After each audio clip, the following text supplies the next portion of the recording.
Hi everyone, this is Jim and welcome back to my YouTube channel. Ito na nga post ni Barbie Fortes sa kanyang Instagram story. Top 2 na sa top 10 movies in the Philippines sa Prime Video, ang P77. Grabe, congrats! O, diba? Maganda naman kasi talaga. Tsaka magaling talaga si Barbie dun sa P77. At next naman ay post ni Nelvin Adam Garciniego, ayan, with my pretty and kind ate, Barbie Fortesa. Ay na, napaka-pretty ni Barbie. Gusto ko na talaga yung long hair siya, no? Mas maganda siya talaga. At next nga, Instagram story nga ni Barbie Fortesa, ang post ng View Philippines. Sarap mong ka-eksena. I miss working with you, Mariko. Barbara Fortesa. Let's watch it. Nilamon ng ambisyon mo yung moralidad mo. Oo na rin. Mas pinili ko yung pangarap ko kaysa tulungan ko yung sarili kong kaibigan. Pero mali ba yun? Mali ba na piliin ko? Ayun na nga, grabe. Nakakamiss din yung Beauty Empire. Pero kung maganda sana yung ending, mas masarap panoorin, di ba? Grabe, kung bigoy, no rin sana talaga yung endgame. Ba't kasi sinira yung ending? Anyway, next nga ay post ni Miss Barbie Fortes sa kanyang Instagram story. Peak friendship is saying I wanna lose weight and me too while eating a cheesecake. Ayan, lahat naman tayo lumalaki. As Barbara Fortesa. Di ba? Grabe. Parang tayo din talaga si Barbie Fortesa. At next naman ay Instagram post ni Sir Nathan. First photo of 2026. Please be good to me.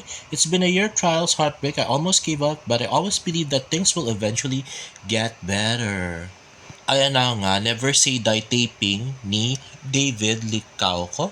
At next naman ay post ni Jacob Manangan TV, Vera Morales, Gladys Reyes, and Barbie Fortesa in one frame sa All Out Sunday. Ayaw nga, no?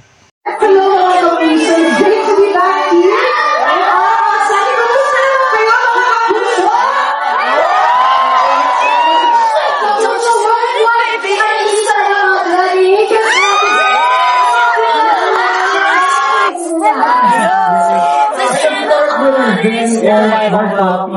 And Garrett Borden. At syempre, kita-kita naman. Wala kong question Miss Gina and Miss Gladys, diba? At next naman ay post nga ni Anna May Cali sa TikTok. Ayan na nga si Kelvin Miranda, Barbie Fortesa, Miss Julie Ann San Jose, and Raver Cruz. Ayan na nga, the handsome Kelvin Miranda. At next naman ay post ng Yes Magazine. Ayan na nga. So, David Licauco sparks dating rumors after being spotted with rumored non-showbiz girlfriend at a wedding. Netizens identified the woman as Alex Manalang. Ayan. David Licauco spotted anew with non-showbiz girlfriend. At next naman, i-post ng Fashion Police. Ayan, sabay-sabay sila, no? Maggie Ford, Robbie Jaworski with David Licauco and rumored GF, Alex Manalang at wedding. At iyan na nga yung post ng Fashion Police. At may nag-comment nga ng, at least they're out. Saw them in Siargao Beach together, David and his girl. At ito, pinakagrabe, yung post ng Pep. Ayan, pep.ph, David Licauco sparks dating rumors after being spotted with rumored non-showbiz girlfriend Alex Manalang. Maugong na usap-usapan ngayon sa social media ang buhay pag-ibig ng kapuso hunk na si David Licauco. Ito'y matapos maispatan sa isang kasal kasama ang kanyang umanong non-showbiz girlfriend. Sa larawan, makikita ang isang babaeng nakasuot ng pink na gown nakadantay sa dibdib ni David habang ito kumukuha ng litrato sa naghahalikang bride at groom. Makikita rin sa kanilang tabi ang rumored couple na si Maggie Ford at Robbie Jaworski. Kininala ng ilang netizen ang kasama ni David sa larawan bilang si Alex Manalang ang kasintahan umano ngayon ng aktor. Isa pang larawan lumabas sa reception ng kasal kung saan naaktohang sinabi David at Alex na magkasamang kumukuha ng pagkain. Hindi ito ang unang pagkakataong na ispatan ng dalawa na magkasama. Noong August 2025, isang netizen ang nag-upload ng video sa TikTok kung saan makikita sila David at Alex na magkasama at nag-uusap. Ayon sa uploader, kuha ang naturang video sa isang bar sa Siargao. Dahil sa sighting na ito, maraming sa mga tagahanga ni David ang unti-unting nakumbinsi na tila may espesyal na namamagitan sa aktor at kay Alex, lalo pat si David ay fina-follow si Alex sa Instagram. Noong January 2025, nakumpirma ang pagiging single ni David, nakaraan niyang mahiwalay sa kanyang mystery girlfriend. Nakumpirma ito ilang araw matapos isang publiko ni Barbie Ferrer na nagtapos na ang 7 taon nilang relasyon ni Jack Roberto. Si Barbie ang collab team ni David. Well, yung kay David parang December pa lang nag-post na si diba? Si Miss Joy Marcelo na single si David. Hindi rin yun sa kalaman ng iba ang pagiging pribado ni David sa kanyang mga kasin. Noong June 25, 2024, una niyang inamin na siya ang may kasintahan. Sa guest appearance niya sa Fast Talk with Boy Bunda, tinanong ang aktor kung siya ay single o taken. Sumagot si David na taken. Gayunpaman, hindi pinangalanan kung sino ang kanyang karelasyon. Wala rin siyang ibinahaging post sa social tungkol dito. O diba? At saka matagal bago inamin ni David yun, no? 1 year na yata sila ni Kisen noon. Baka after 1 year, amin niya na rin ni David yung kanila ni Alex. At ito nga tawang-tawa kami at ginisa ng todo nga si Barda United aka Christine Casanova sa comments sa post na yan ng Pep. Sabi ni Ivy Dalisay na isang solid David fan, deserve ni David maging happy at makawala sa mga dilulong Barda fans. At sumagot naman si Christine Casanova, ako, David at Alex privacy ng guest is already being invaded. Grabe, so sinasabi pala ni Christine Casanova na pangit yung ugali daw ni nila Ivy Dalisay, ganon. At tinawag niya pang toxic possessive fan si Ivy Dalisay. At sumagot naman si Ivy Dalisay, excuse me te, hindi nanggagaling sa amin ang photo na yan ni Alex at David. Never kaming nakialam sa personal life ni David. Kaloka ka, alamin mo muna kung saan nanggagaling kami. Nag-react lang kami pag nababash si David. Gusto namin happy lang si David, tulad ngayon happy siya sa GF niya. At pinagbintangan niya pa ni Ivy Dalisay na binabastos ang mga delulu at nilalait. At syempre hindi naman papatalo si Ivy Dalisay na nag-comment ka te, natural sasagutin ko. Di ba totoo naman talaga na deserve ni David maging happy at makawala sa mga dilulong fans? So ano masama dun? At may isa pang netizen na sumagot ng, kayo nagsimula na ang gulo, paano mo nasabing toxic kami? Kayo yung dilulong nagpapakalat ng peking balita, di ba? Di na kayo naawa sa mga nauuto nyo sa taong involved sa taong babalikan niyan? Mga kasinwalingan nyo, wake up na po, 2026 na. Wala na pong rason para manindigan sa kasinwalingan at manguto na dahil nakapili na si David na mamahalin niya. Doon tayo sa totoong legit dito sa kwentong kutsero. Tama ng paasa dahil wala ng pag-asa, mag-ship na lang ng real. Kung meron, huwag feeling pa victim at gamitin ang mga senior card para makatakas sa mga kagagawan nyo, kayong mismo ang may gawa. Ang masasabi ko din sa'yo, tigilan mo ng pagpapakalat ng fake news. Papalabasin mo na legit na ng jowa ang Barda, wala naman. Mapapahamak si David sa kasinwalingan mo te. Huwag kang feeling victim at aminin na kumikita ka sa panguutos sa mga dilu. Wow, mambaliktad ka, mamatay man, di ka nagpapakalat ng fake news. Di ba isa ka sa nag-feed na sa mga dilulu na totoo na may something ang Barda? Patawa ka te. Aminin nyo na kasi na fake news peddler ka at ikaw ang nagsimula ng gulo sa Barda shippers. Paasahin sila na may something na wala naman. Tapos ang ending, si David ang babalikan sa kasinwalingan nyo. Tama o mali?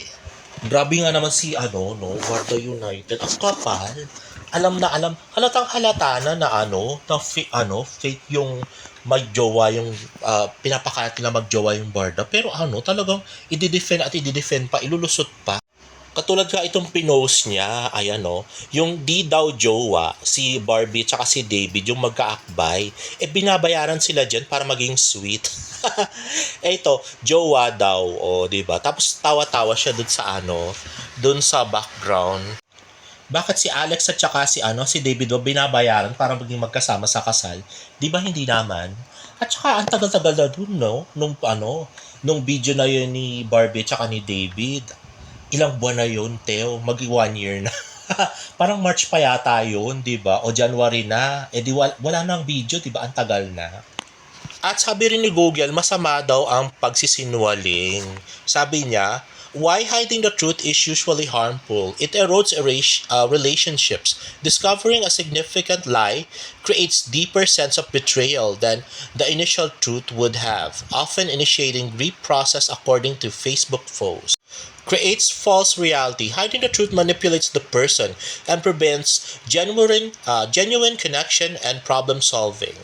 Sabi pa ni Google, generally telling the truth is better for building trust even if it causes immediate pain because lies erodes relationships and deny people agency.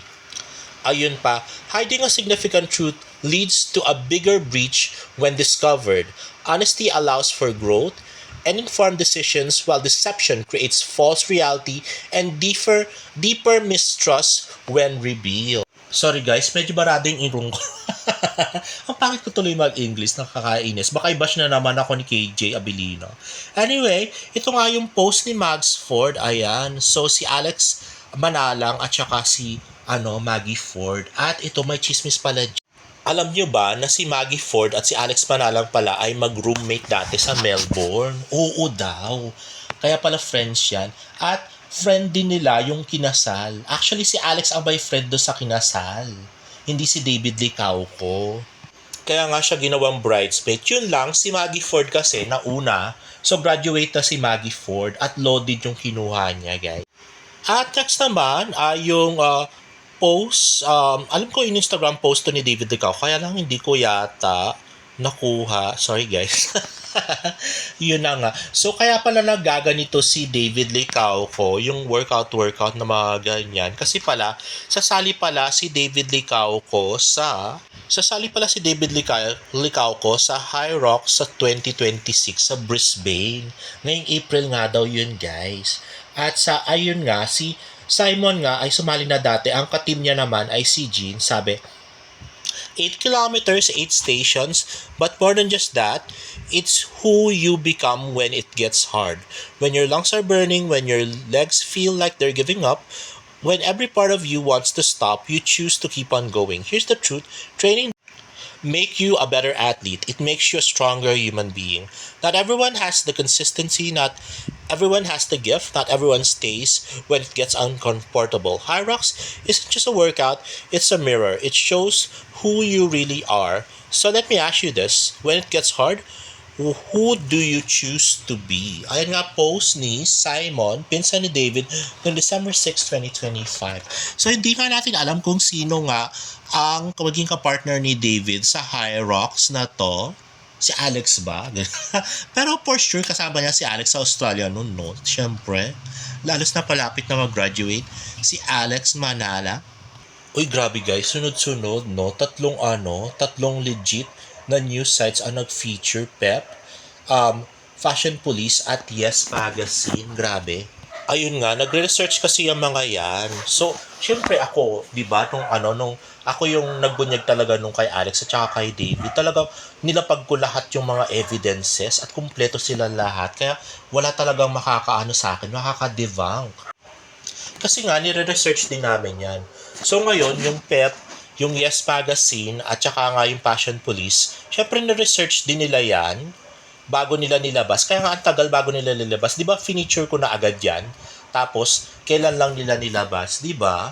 So, kasi nga, ni-research nila yan, alam nilang legit. Alam nyo ba na wala kahit isang legit showbiz reporter ang nagsabi na may relasyon ng Barda? Kagaya na sinasabi ni Pika, oo, walang nagpipika. Kasi alam nila, ano yun? Fake news? Just go raw. Siyempre, nagre-research siya ba nga yan, no? Tatanungin yung staff, tatanungin yung mga tapos titignan nila kung yung mga picture legit. Diba? Grabe. Kaya alam nila lahat ng mga ng mga journalist na yan, showbiz journalist, alam nila lahat na fake news si Pikwa.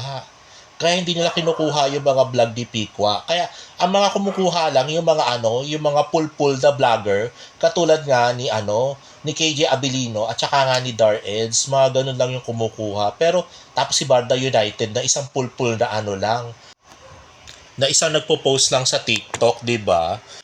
At si Benny Andaya na na-realize yata na hindi totoo yung balita. Kaya umalis na rin. O, 'di ba? Grabe. Kaya I'm so happy. Anyway guys, if you like this video, please give it a thumbs up and please subscribe to my YouTube channel for more Barda updates in my next vlog. Bye!